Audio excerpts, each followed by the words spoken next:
Hi,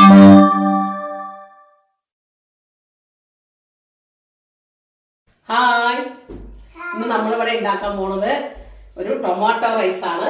അതായത് തക്കാളി ചോറ് എന്നാണ് പറയുക. വേദുകുട്ടിക്ക് ഭയങ്കര ഇഷ്ടമാണ്. വേദുകുട്ടിയുടെ അമ്മയ്ക്കും മാമനും ഞങ്ങളെല്ലാവർക്കും ഭയങ്കര ഇഷ്ടപ്പെട്ട വിഭവമാണത് അല്ലേ.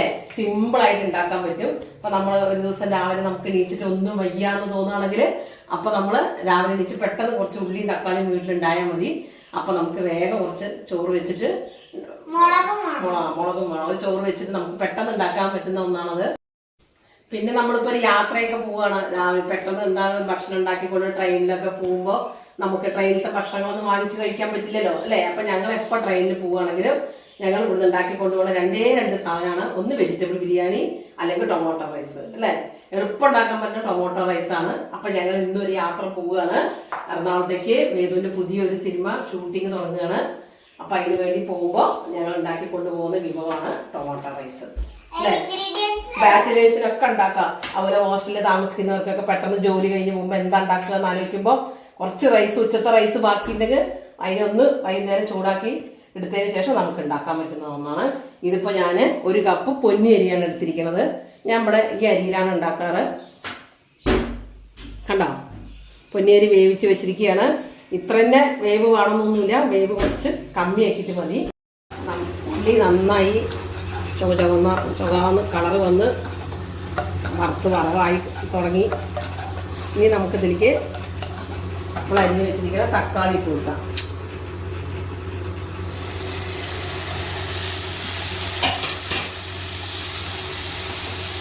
തക്കാളി ഇതിൽ കടന്ന് നന്നായി വേവണം. തക്കാളി വേവാൻ നമുക്ക് ഉപ്പ് തക്കാളിക്ക് തന്നെ ഇട്ട് കൊടുക്കാം കേട്ടോ. നമ്മൾ ഇട്ട് വെച്ചിരുന്ന 1.5 സ്പൂൺ ഉപ്പും തക്കാളിക്ക് ഇട്ട് കൊടുക്കുക. അപ്പോൾ തക്കാളിയും ഉള്ളിയും കൂടി ആകുമ്പോൾ ഉപ്പിട്ട് കൊടുത്താൽ വേഗം അത് വേവും. തക്കാളി ഇതിൽ കടന്ന് നന്നായി വെന്ത് ഉടയണം. അപ്പോഴാണ് ആ തക്കാളി ചോറിന് ഒരു ടേസ്റ്റ് ഉണ്ടാവുക. അപ്പോൾ നമ്മൾ ഉപ്പിട്ട് കൊടുത്തു. ഇനി നമുക്ക് ഗ്യാസ് ഒന്ന് സിമ്മിലാക്കി വെച്ചിട്ട്, ഇപ്പോൾ അമ്മമ്മ ഇട്ടു വേവ് ശ്രദ്ധിച്ചില്ലായിരുന്നു. ഈ മഞ്ഞപ്പൊടി മുളക് പൊടി തരാം കേട്ടോ. അപ്പോൾ നമ്മൾ ഗ്യാസ് ഒന്ന് സിമ്മിലാക്കി വെച്ചിട്ട് നമുക്ക് അടച്ചു വെക്കാം.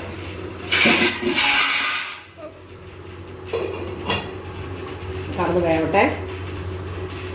ഇനി വെന്തതിന് ശേഷം നമുക്ക് തുറന്ന് നോക്കാം. നമ്മൾ നേരത്തെ അടച്ചു വെച്ചതാണ്, നമ്മൾ തുറന്ന് നോക്കണം. പക്ഷെ ഇതിൻ്റെ ഇടയിൽ ഞാൻ ഒരു പ്രാവശ്യം തുറന്നിട്ട് ഒന്ന് നന്നായി ഇളക്കി കൊടുത്തിട്ടുണ്ടായിരുന്നു, അടി പിടിക്കാതിരിക്കുക. ഇതിൽ അടി പിടിക്കുകയൊന്നുമില്ല, എന്നാലും ഒന്ന് ഇളക്കി കൊടുക്കുക നമ്മൾ.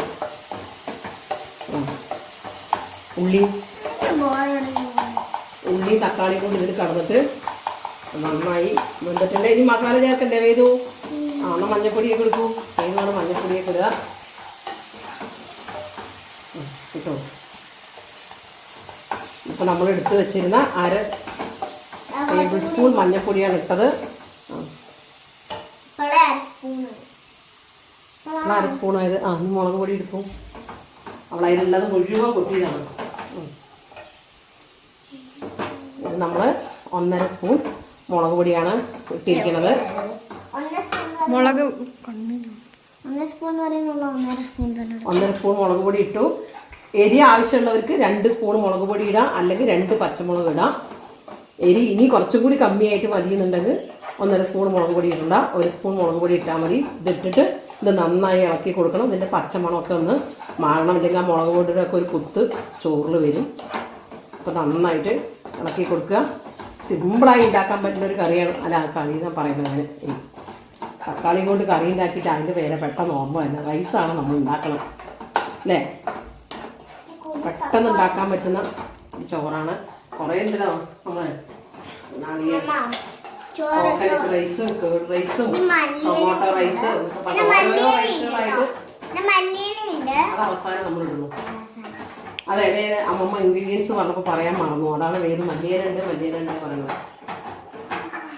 നമ്മളെല്ലാം ഇട്ടു. ഇനി എന്താ ഇടാൻ പോണത്? ചോറ് ഇട്ട് കൊടുക്കാം.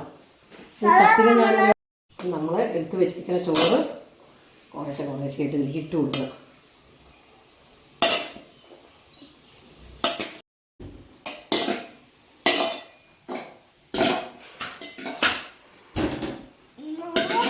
ഇട്ടിട്ടില്ല, കുറച്ച് ബാക്കി വെച്ചിട്ടുണ്ട്.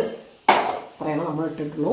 ഇനി ഈ മസാലയും ചോറും കൂടി നന്നാക്കി മിക്സ് ചെയ്യുക. ഇനി മിക്സ് ചെയ്തതിന് ശേഷം കാണിച്ചു തരാം കേട്ടോ. അപ്പം നമ്മൾ നന്നായിട്ട് ഇങ്ങനെ ഇളക്കി കൊടുത്തോണ്ടിരിക്കുകയാണ്. മസാലയും ചോറും കൂടിയിട്ട് ഇതിൽ നന്നായി മിക്സ് ആവുന്നത് നിങ്ങൾക്ക് കാണുന്നുണ്ടാവും.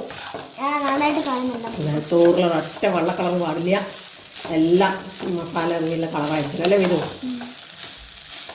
സിമ്പിളാണ്. കടുക് കുറച്ച് വെളിച്ചെണ്ണയും എണ്ണയും കൂടി, വെളിച്ചെണ്ണ ഒഴിക്കണം തന്നെ നല്ലത്, ഓയിലിനേക്കാണ്. വെളിച്ചെണ്ണയും നെയ്യും കൂടി ഒഴിച്ചു കൊടുക്കുക. കടുക് പൊട്ടിക്കുക. വേദുവിന് വെച്ചിട്ടാണ് അമ്മ എന്തുണ്ടാക്കിയാൽ വേദുവിന് ആവുന്നതിന് മുമ്പ് വെച്ചിട്ടും അത്ര ഇഷ്ടപ്പെട്ട സാധനങ്ങളാണ് അമ്മ ഉണ്ടാക്കാറുള്ളത്. പിന്നെ കരിവേപ്പില പൊട്ടിച്ചു, ഉള്ളി ഇട്ട് ഉള്ളി നന്നായി വറുക്കുക. തക്കാളി ഇടുക, ഉപ്പിട്ട് കൊടുക്കുക. വേവാൻ വേണ്ടി അത് 5 മിനിറ്റ് അടച്ചു വയ്ക്കുക. അതിനുശേഷം മഞ്ഞൾപ്പൊടി മുളക് പൊടി ഇട്ട് ഇളക്കിയിട്ട് ഈ ചോറ് ഇട്ട് കൊടുക്കുക. അങ്ങപ്പോൾ നമ്മുടെ നല്ല സ്വാദിഷ്ടമായ തക്കാളി ചോറ് റെഡിയായി. ഇനി അവസാനമായിട്ട് ഇതിലുണ്ടാകുന്ന വേദു 2 കാര്യം കൂടി ഞാൻ വേദു ഇടും. ഒന്ന് ഇതിന് മുകളിൽ കുറച്ച്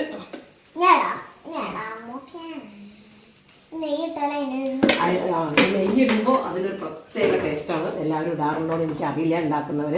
പക്ഷെ ഇനി നിങ്ങൾ ഉണ്ടാക്കുമ്പോൾ ഇതുവരെ നെയ്യ് ഒഴിച്ചിട്ടില്ലെങ്കിൽ ഇതിന് മുകളിൽ ഇത്തിരി നെയ്യ് ഒഴിച്ച് കൊടുത്ത് നോക്കും, നല്ല ടേസ്റ്റ് ഉണ്ടായിരിക്കും. ഇനി കരിവേപ്പിൻ്റെ ഇലയല്ല, മല്ലിയില. ഇതിൻ്റെ മുകളിൽ കുറച്ച് മല്ലിയില മതി തൂവി കൊടുത്തിട്ട് ഒന്ന് ഇളക്കി അങ്ങനെ അടച്ചു വെക്കുക. എന്നിട്ട് നമ്മൾ കഴിക്കുന്ന സമയത്ത് എടുത്ത് നോക്കിയാൽ മതി. ഇതാ അങ്ങനെ നമ്മുടെ സ്വാദിഷ്ടമായ തക്കാളി ചോറ് ഇവിടെ റെഡി ആയിട്ടുണ്ട്. കണ്ടോ, നല്ല റെഡ് പാത്രത്തിലേക്കാക്കി, റെഡ് കളർ പാത്രത്തിലേക്കാക്കി ഞങ്ങൾ വെച്ചിട്ടുണ്ട്. ഇതാ അതിന് കോമ്പിനേഷനായിട്ട് അച്ചാർ, നല്ല മാങ്ങ അച്ചാർ, സ്ലൈസായിട്ട് എരിഞ്ഞിട്ടുള്ള മാങ്ങ അച്ചാറാണ് ഈ ടൊമാറ്റോ റൈസിന് കോമ്പിനേഷൻ. ഇത് രണ്ടും കൂടി കൂട്ടിയിട്ട് നിങ്ങളൊന്ന് കഴിച്ചു നോക്കിയാൽ ഇനിയും തക്കാളി ചോറ് ഉണ്ടാക്കൂ എന്ന് നിങ്ങളുടെ വീട്ടിലത്തെ കുട്ടികൾ പറയും അല്ലേ. അപ്പൊ നിങ്ങൾ എല്ലാവരും ഉണ്ടാക്കി നോക്കൂ. പിന്നെ ഞാനൊരു കോവയ്ക്ക ഉപ്പേരി ഉണ്ടാക്കിയിട്ടുണ്ടായിരുന്നു, നിങ്ങൾ എല്ലാവരും കണ്ടിരുന്നു എന്ന് എനിക്കറിയില്ല. അതിൽ ഞാനൊരു കാര്യം പറയാൻ മറന്നുപോയിരുന്നു.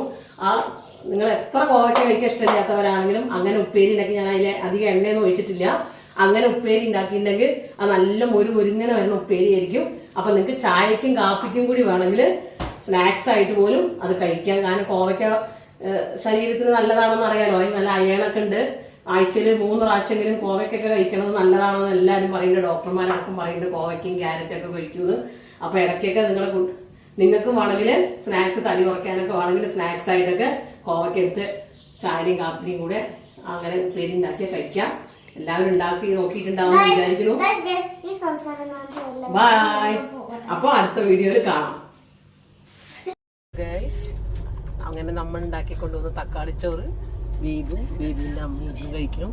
കണ്ടോ, നന്നായിട്ടില്ലേ തക്കാളിച്ചോറ് കാണാൻ? വേദു എങ്ങനെയുണ്ട്? എങ്ങനെയുണ്ടോ? ഇതാണ് നമ്മൾ പറഞ്ഞത്, പ്ലേറ്റ് ഒക്കെ വാങ്ങിയ തക്കാളിച്ചോറ് ഇങ്ങനെ കഴിക്കാം അല്ലേ. വേറെ ഒന്നും വേണ്ട, കൂട്ടാനും ഉപ്പേരി കറികളൊന്നും വേണ്ട, അച്ചാറ് കൂട്ടി കഴിക്കണം നമുക്ക്. അമ്മ 2 പ്ലേറ്റ് തക്കാളിച്ചോറും കഴിച്ച് ഉറങ്ങിയതാണ്. വീഡിയോ എടുക്കാൻ വന്നപ്പോൾ അമ്മാമ്മ പാക്കൊക്കെ അപ്പുറത്തിട്ടിട്ട് ഉയർത്തെണീച്ച് വന്നതാണ്. അപ്പോൾ അങ്ങനെ നമ്മുടെ വീഡിയോ ഒന്ന് വൈൻഡപ്പ് ചെയ്യാൻ പോകണല്ലേ നമ്മള്. പിന്നെ ഒരു കാര്യം മറക്കരുത്, എന്താണ്, അമ്മമ്മയുടെ വീഡിയോ കാണുന്നവരൊക്കെ ലൈക്ക് ചെയ്യണം, സബ്സ്ക്രൈബ് ചെയ്യണം എന്തായാലും ആദ്യം. അതെ, സബ്സ്ക്രൈബ് ചെയ്യാൻ മറക്കരുത്, ഷെയർ ചെയ്യാനും മറക്കരുത്. പിന്നെ ഇഷ്ടപ്പെട്ട ലൈക്കും കമന്റും ചെയ്യാം. ഓക്കെ, കുറച്ചേരം നല്ലോണം ലൈക്ക് ചെയ്തു. Okay, bye bye.